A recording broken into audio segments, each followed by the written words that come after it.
A u ustanovi kulture Parobrod obeležavanjem 70. rođendana jedne od najomiljenijih dečijih junakinja Pipi Duge Čarape otpočela je nedelja posvećena pravima deteta koja će trajati do 23. oktobra. Pod zajedničkim naslovom Građanin dete narednih dana biće održane brojne radionice, razgovori i predavanja dečijih knjiga.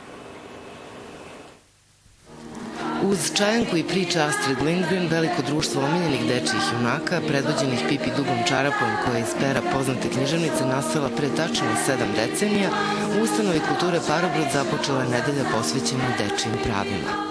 Švedska je prva zemlja bila koja je usvojila zakon o zabrani fizičkog kažnjavanja dece, i to davne 1979. godine.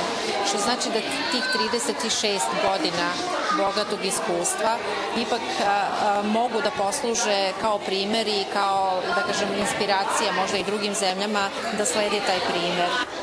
Junakinja Pipi Duga Čarapa, simbol neuništivog prkosa i slobode, uticala na odrastanja mnogi dece širom sveta.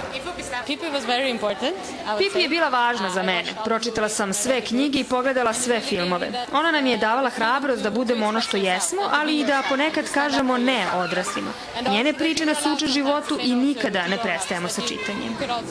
Od dečijih radionica inspirisanih Pipi, Ronjom, Lotom, Hedvigom i drugim junakinjama Astrid Lindgren, preko debata o telesnom kažnjavanju i pozitivnoj disciplini, pa sve do razmatranja zakonskih okvira prava deteta u Srbiji i Švedskoj, sedmodnevna manifestacija Građanin dete u Parobrodu okupit će stručnjake, psihologe, pedagoge u otkrivanju odgovora na mnoga važna pitanja, među kojima je i ono najvažnije – kako obezbediti svoj deci pravo na srećno detinjstvo, koje su rođenjem već stekli.